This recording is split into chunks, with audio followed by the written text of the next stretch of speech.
A very good morning, students. How are you? Hope you're doing well, and welcome to the another class of our online classes. And as we all know that we have already completed our sixth chapter, and I've given you the work. Few students have completed and submitted the work, but there are so many those who are not doing their work. I don't know why. Whether you are not sending it, whether you are not doing, whether you are not watching, I don't know. So if I believe that if you're doing, please send your work. If not, there will be time that we will not be able to put attendance according to that. There are only few who are sending their work. It's not only in my subject, in other subject also I came to know that you are not sending work. So better please send, because otherwise there will be problem for attendance and all. ठीक है, तो आप लोग अपने अपने work को भेजें, कम भेजें भले, मगर भेजे तो सही है। आप लोग कुछ भी नहीं भेज रहे हैं, दूसरे सब्जेक्ट का भी काम नहीं आ रहा है, तो उससे क्या होता है कि अटेंडेंस में प्रॉब्लम आएगी बाद में जाके। So I know there are students who are sending regularly, कुछ बच्चे हैं जो रेगुलरली काम भेजते हैं, I am very happy and proud of them. But बाकियों को भी मैं यही कहूंगा, I can motivate only that please send your work, right. So already we have completed chapter 6 up to chapter 6, and today we are going to start with chapter 9. We are going to start with chapter 9. ठीक है, chapter 6 तक हमने complete कर लिया है, chapter 9 आज हम start करेंगे। अब आप सोच रहे होंगे कि चैप्टर 7 और 8 क्या गया, कहाँ गया। तो because of this online classes, आप ऐसा कह सकते हैं क्योंकि हम लोगों ने, जैसे आपको पता है, सिलेबस कम किए थे, तो सिलेबस कम करने की वजह से 7 और 8 को अभी के लिए ओमिट कर दिया गया है।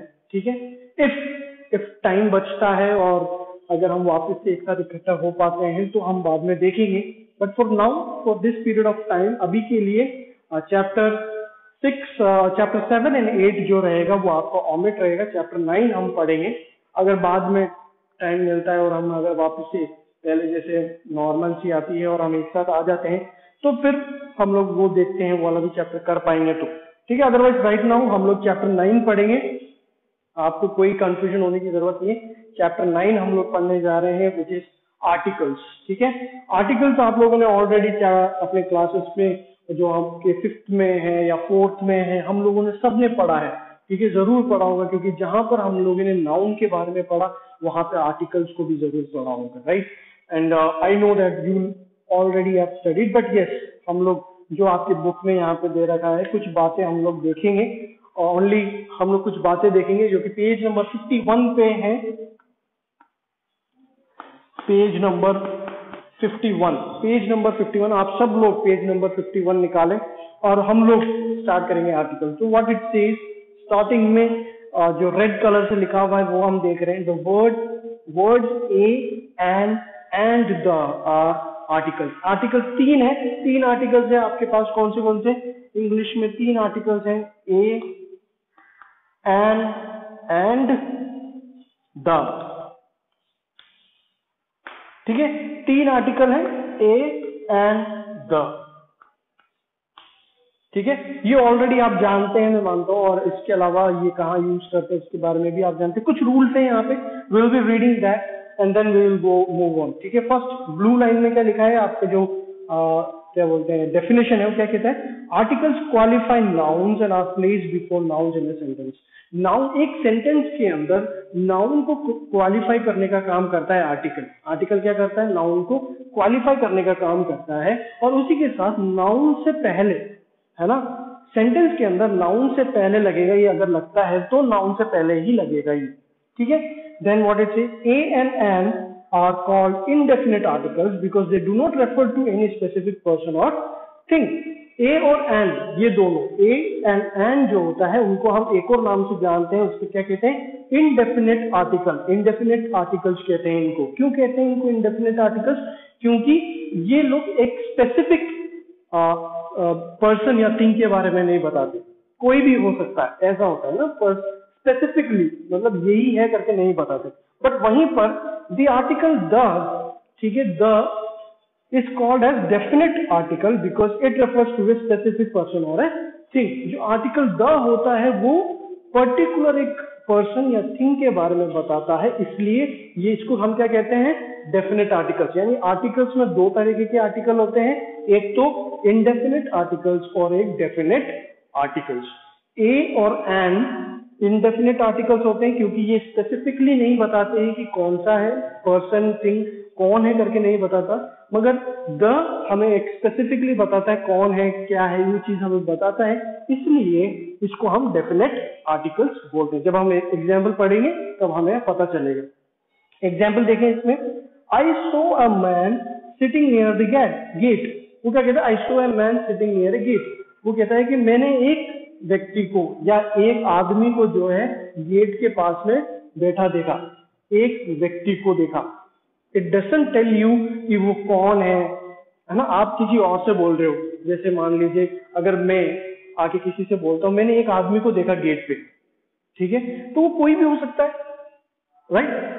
अब वो जो सुन रहा है उसको भी नहीं पता वो कौन है, और मैंने जैसे कहा कि वो एक व्यक्ति को मैंने देखा या एक आदमी को मैंने देखा, तो जो मैं जो सुन रहा हूँ मुझे थोड़ी पता है कि वो कौन है, कोई भी हो सकता है, ठीक है। बट सेकंड एग्जांपल देखो, the man sitting near the gate, the man sitting near the gate seems to be a beggar.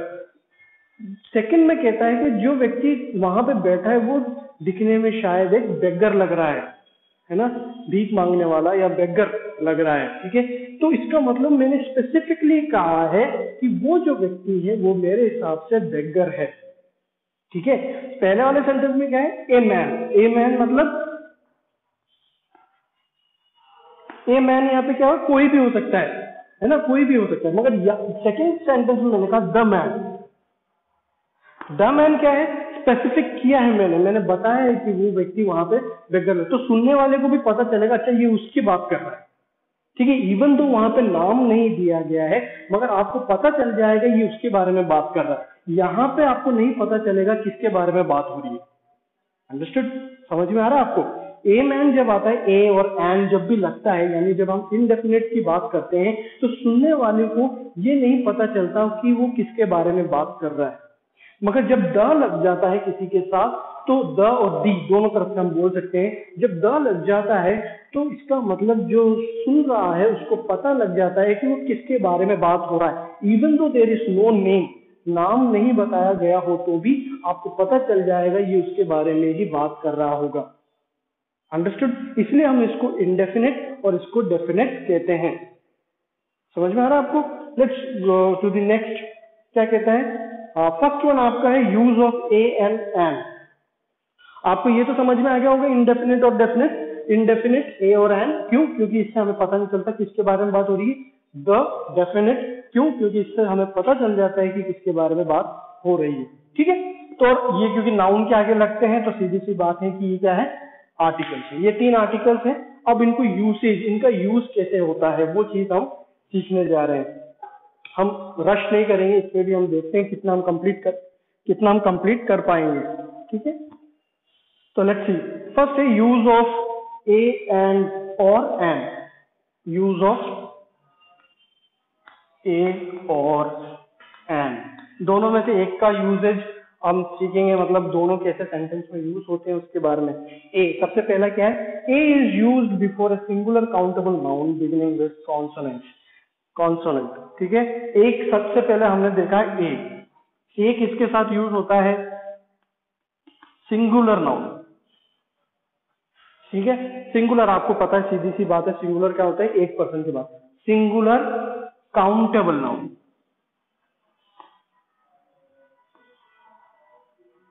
Countable uncountable noun के बारे में हमने पढ़ा था। जिनको हम गिन सकते हैं वो काउंटेबल, जिनको हम गिन नहीं सकते वो अनकाउंटेबल। तो सिंगुलर काउंटेबल नाउन, समझ में आ रहा है? सिंगुलर काउंटेबल नाउन, और क्या बोल रहा है वो? Beginning with consonant. अब आपको ये भी पता है कि कॉन्सोनेंट और वोवेल्स क्या होते हैं। जैसे कि इंग्लिश में लेटर्स होते हैं, इंग्लिश लेटर्स होते हैं, उनके अंदर आपके पास एक तो होता है कॉन्सोनेंट लेटर्स होते हैं और दूसरा कौन सा होता है? वोवेल्स होते हैं। वोवेल्स कौन से होते हैं? ए, ई, आई, ओ, यू, ये पांचों आपके कौन से हैं? वोवेल्स हैं, है ना। तो इसके अलावा बाकी जितने भी लेटर बचे वो क्या है? आपके कॉन्सोनेंट है। तो यहाँ पे क्या कह रहा है वो क्या कहता है? A is use before a singular countable noun beginning with consonant. Consonant word के साथ, कॉन्सोनेंट जो लेटर के साथ स्टार्ट होते हैं, पहले तो सिंगुलर है, काउंटेबल है, ये तीनों कैटेगरी है, उसके साथ ए लगता है। जैसे कि क्या कह रहा है? आपके एग्जाम्पल में दे रखा है ए बुक,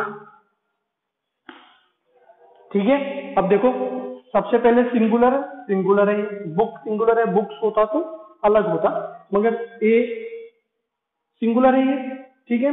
साथ में काउंटेबल नाउन है, यस काउंटेबल नाउन है, बुक काउंटेबल नाउन होता है। थर्ड मैंने आपको क्या बताया है, कॉन्सोनेंट होना चाहिए ना, कॉन्सोनेंट होना चाहिए। अब कॉन्सोनेंट है ये बी से स्टार्ट हो रहा है, उसका लेटर कहां से स्टार्ट हो रहा है, बी से, है ना। तो ये क्या हो गया, कॉन्सोनेंट हो गया। तो इसके आगे हमने क्या लगा दिया, ए बुक, ठीक है, ए बुक लगा दिया। अब ए बुक का मतलब हो सकता है कोई सी भी बुक हो सकती है, हम स्पेसिफिक नहीं है, इसलिए हमने कहा ना कि ए इंडेफिनिट होता है। तो ए बुक जब लिखते हो आप तो कोई सी भी बुक हो सकती है, किसी पर्टिकुलर बुक के बारे में बात नहीं होगी, कोई सी भी बुक के बारे में हम कह सकते हैं। वैसे ही देखो अ ट्री,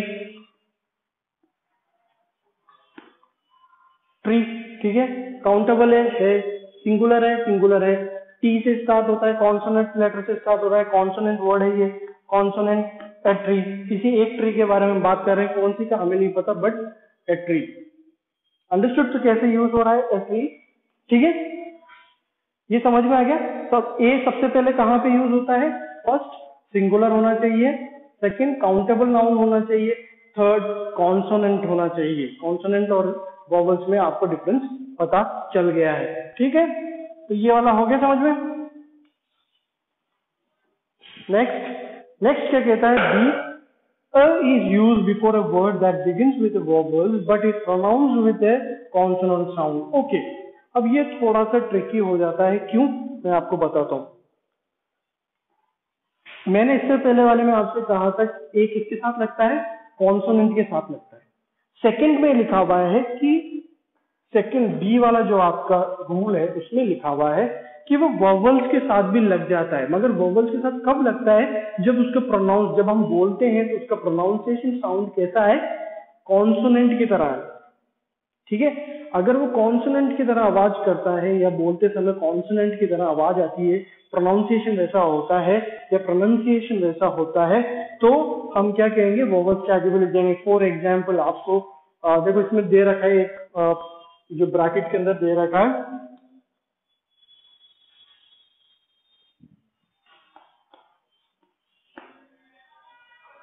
ठीक है, यहां पे यू वाह ऐसे करके दे रखा है आपको, ठीक है। तो जब आपको ये ध्यान होगा, कभी कभार ऐसा होता है, जैसे मैं आपको एक ए यूनियन लिखा हुआ है, अ यूनियन, फर्स्ट एग्जाम्पल उसी के अंदर फर्स्ट एग्जाम्पल लिखा है अ यूनियन। अब मगर एक प्रॉब्लम है यहाँ पे, यू तो वॉवल्स होता है, यू तो वॉवल्स में आता है, फिर ए के साथ क्यों यूज हुआ, ए क्यों यूज हुआ वहां पे, क्यों, क्योंकि वो ये वाला साउंड निकाल रहा है। ये जब साउंड देखो यू, ये जो साउंड है वो वाई से स्टार्ट होता है ना, वाई कॉन्सोनेंट होता है। तो कुछ वॉवल्स भी, कुछ वॉवल वर्ड ऐसे होते हैं जो स्टार्ट तो वॉवल लेटर से होते हैं, मगर उनका साउंड जो होता है वो कॉन्सोनेंट वाला होता है ना। सबसे पहले इसमें वाई का साउंड आता है इसमें, ठीक है, इसलिए हमने ए लगाया। वैसे ही जब कभी कभार ऐसा आपके साथ होगा, फॉर एग्जाम्पल जैसे ये मान लो ए 1 रुपी कोइन, ए 1 रुपी कोइन, ठीक है, यहां पे हम इसके हिसाब से लगा रहे हैं, ठीक है। यहाँ पे ओ है ना, ओ है, मगर यहाँ पे हमने ए लगाया, ओ तो वॉवल्स होता है, ठीक है, ए ई आई ओ यू, तो वॉवल्स के साथ हमने ए क्यू लगाया। क्यों लगाया, क्योंकि जब आप इसको प्रोनाउंस करते हैं, इसको जब आप प्रोनाउंसिएशन में यूज करते हैं तो हम क्या बोलते हैं, वन, वाह वन बोलते हैं ना।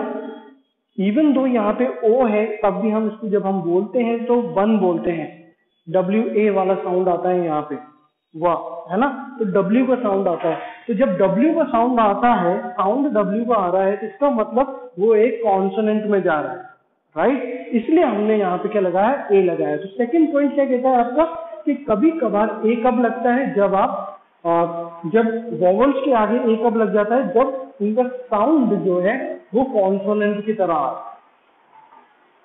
तो ए कहां लगता है, आज हमने क्या देखा, ए कहां से लगता है, ए एक तो सबसे मेन काम तो है कि कॉन्सोनेंट के साथ ए लगता है।